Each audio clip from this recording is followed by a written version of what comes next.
Hello and welcome to my audit of place individual presentation. The place in question being audited today is Dunlop in the ACT. The aim of today's audit is to identify and assess the health impacts of the built environment. This includes an environment that promotes walking, the design of streets and the ability to access facilities, safety measures and potentially well-made routes to facilities and creating compact and connected neighbourhoods. To assist me in my audit today, we will be using the Neighbourhood Walkability Checklist by the Hart Foundation. So starting in Godson Place, we will be looking for particular infrastructure that promotes walkability, which takes the form of wide and safe footpaths, for example. Particular points of discussion include the two parks marked 3 and 4, a Woolworths marked at 5, and a bus stop marked at 6. While discussing what kind of shape the paths are in and what it does to walker friendliness, indicated by markers 2 and 7. This route takes 30 minutes to walk and an average distance of approximately 2.5 kilometers. So starting off in my street, it makes an effort to complement environment with infrastructure. Although the cul-de-sac does not connect to an alternate route, it is adjacent to a footpath. Footpaths in and around my street are kept far away from roads and therefore traffic, protecting the walker and promoting walkability even further.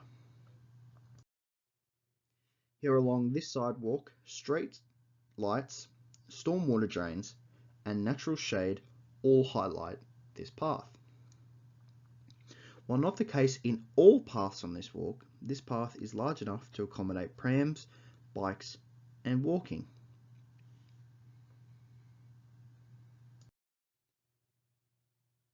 This neighbourhood playground is always maintained and always regularly inspected by government, with seating to promote family and community enjoyment at this site. This is a frequent site for small but noticeable graffiti on the downside.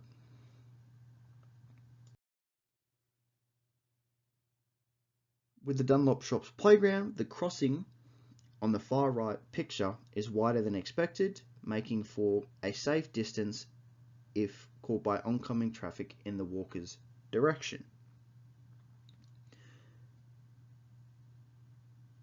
Particular highlights of the Dunlop Shops playground include multiple play sites, seating for families, and benches, as well as a shade sail to accommodate what is a welcome addition added in early 2020.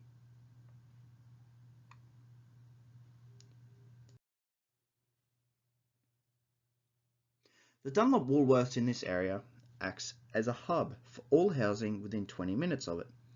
Access to fresh food, a coffee shop out front radiating a community feel, and even a liquor store inside. And this is indicated by the purple dot on the far right picture. I understand it is very small, but this was used using the Urban Health Indicator Atlas. This bin in the center picture here is solar powered in a convenient location for locals going in and out of Woolworths. This bin promotes sustainability in the area, but falls kind of short when you consider that this is the only bin on the entire route. This is one of many bus stops along this side of the road, complete with a bus shelter that is integral to Dunlop's bus network.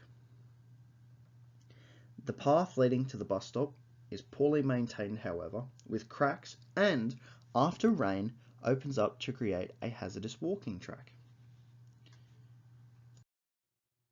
Stop 7 on our journey is yet another example of connecting points that are far away from traffic. There are many examples of cul-de-sacs leading to alternate routes that connect back to the main footpath on Kerrigan Street. However, again though, the path is poorly maintained and is subject to flooding after extreme weather conditions.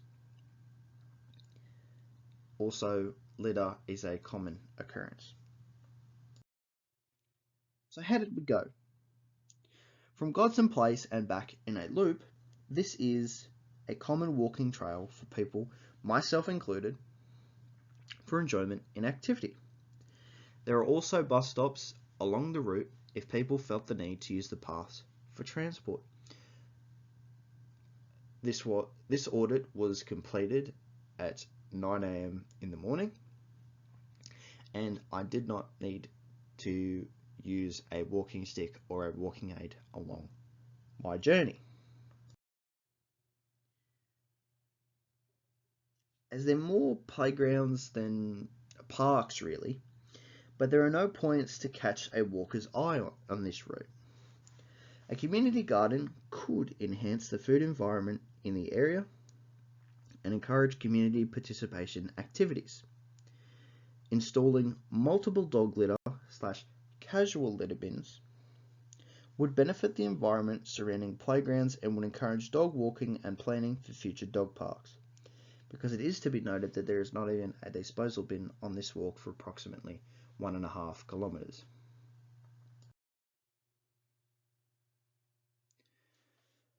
While it may seem like a strange position for a toilet block, the community around this part of Dunlop has embraced the Dunlop Woolworths as a hub of sorts.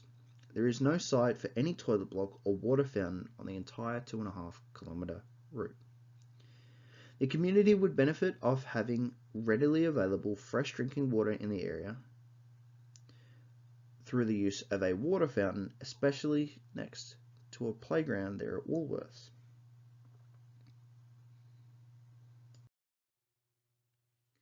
The area lends itself to being far away from any main arterial roads, so the use of lights being put in is not really needed, and there are also many mechanisms within the streets to slow cars down. This includes the use of speed humps, roundabouts, and pedestrian crossings. If pedestrian lights were to be implemented, however, it would be sensible to place them at the site of the Woolworths, as it can become an area of high volumes of traffic throughout the day. This can help stem the flow of heavy traffic while also keeping pedestrians in the area safe.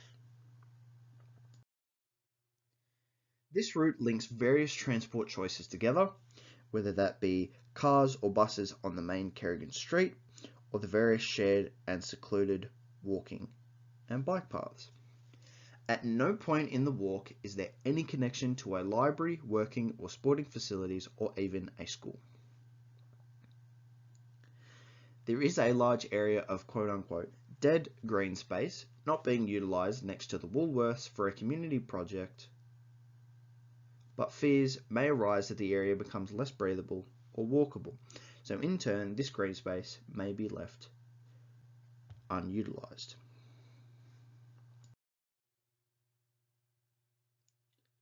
So there we go, a walkability score of 17 out of 30. Not bad, but by the Heart Foundation standards states that our route is walkable, but there is definitely room for improvement. With the route scoring well for overall convenience / connectedness and safety, but lacking in areas such as walker friendliness. Overall, there is still a lot of work to be done in the area to promote overall walkability to the highest standards that the residents aspire to have for their street and more broadly for their suburb. The built environment offers a variety of walking paths and opportunities for fresh air that, as soon as you step outside, is difficult to ignore. With the variety of terrain in the area, there is always an opportunity to get a workout physically or clear the mind mentally with the dense tree lines and the calming effect that the area offers.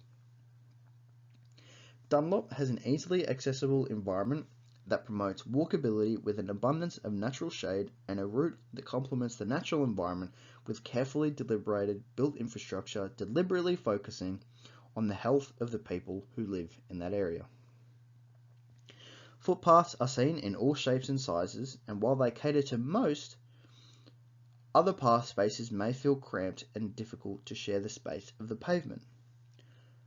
While a Woolworths hub connects this route and brings the community together, there is no access to such environmentally healthy aspects such as rubbish bins, dog litter bins, a potential toilet block, and a water/drinking fountain for access to clean, fresh drinking water.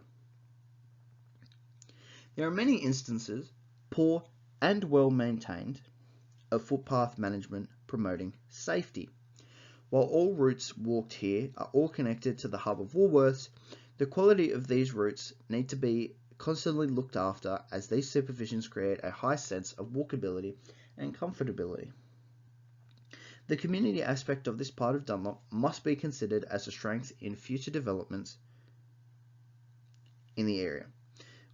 With the Dunlop Woolworths open from 7 AM to 10 PM, there is always an opportunity for community engagement, and strengthening here is paramount to the success of the suburb and the people living in it. Thanks so much for listening.